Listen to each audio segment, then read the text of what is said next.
So what's up? Isang magandang gabi sa inyo mga kaibigan. Muli, narito tayo ngayon sa ating kennel sa Corgis Haven. So for today's episode, meron lang tayong isang sasaguting tanong. Pero bago yan, tingnan muna natin ngayon yung update dito sa ating mga puppy. Ayun Lou, ayun, nagpapadede na siya. Ayun, malaki na yung mga puppy. Ayan, malaki na. So, ayan. Maligalig na naman. Ito, mukhang buntis buntis itong si Sophie.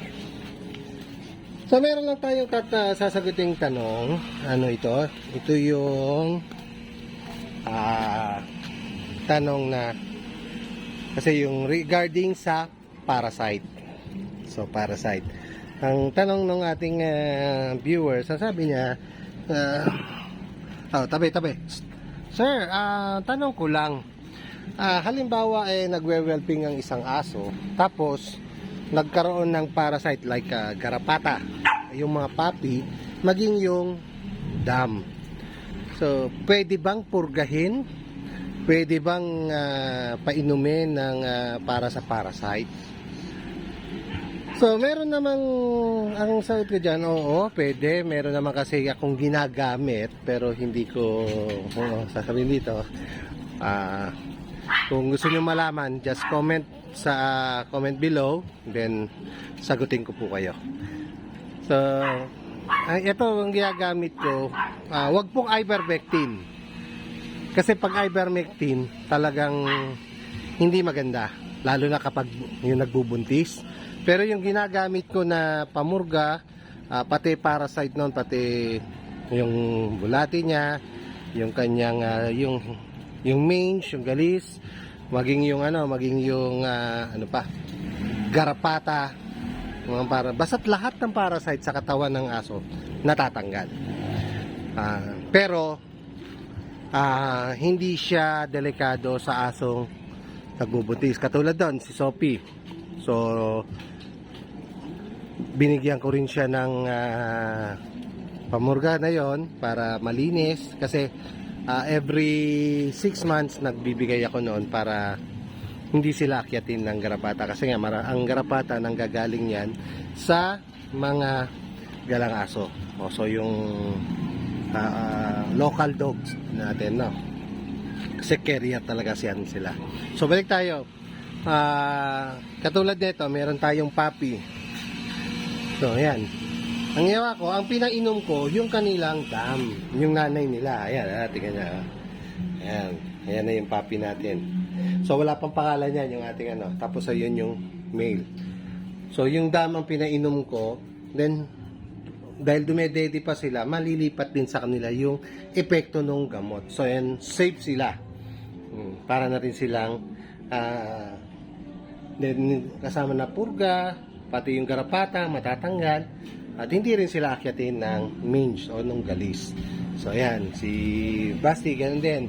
So pag nagpainom ako, sabay-sabay yan, kasama yung iba nating mga alagang aso. Yan, ayun si Uno, yung ating Pomeranian, yan si Snow, tsaka itong mga Chihuahua, kasabay yan, pati yung nasa baba natin.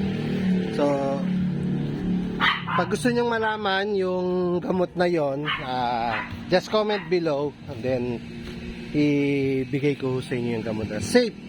Kahit na nagpapadede yung aso, walang problema. May transfer pa niya yung bisa ng gamot dun sa kanyang puppy. And then ulitin ko sa buntis, safe din po. Wala rin hong problema. Talaga namang hindi maapektuhan yung kanyang pagbubuntis. Kaya sana nasagot ko yung na yan, na ngayon ko pa doon po ma'am, doon sa tanong nyo, meron po akong binibigay para malaman nyo po. Pwede nyo po kung pwede kayo mag-comment below, sabihin ko po sa inyo doon.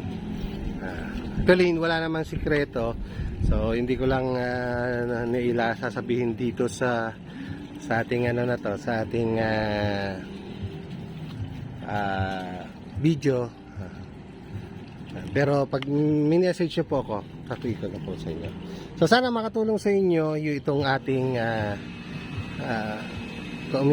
video at nakuha ninyo yung sagot na gusto nyo or pwede nyo kung i-message ma'am doon sa ating meron po akong Facebook page sa Corgis A Haven din po.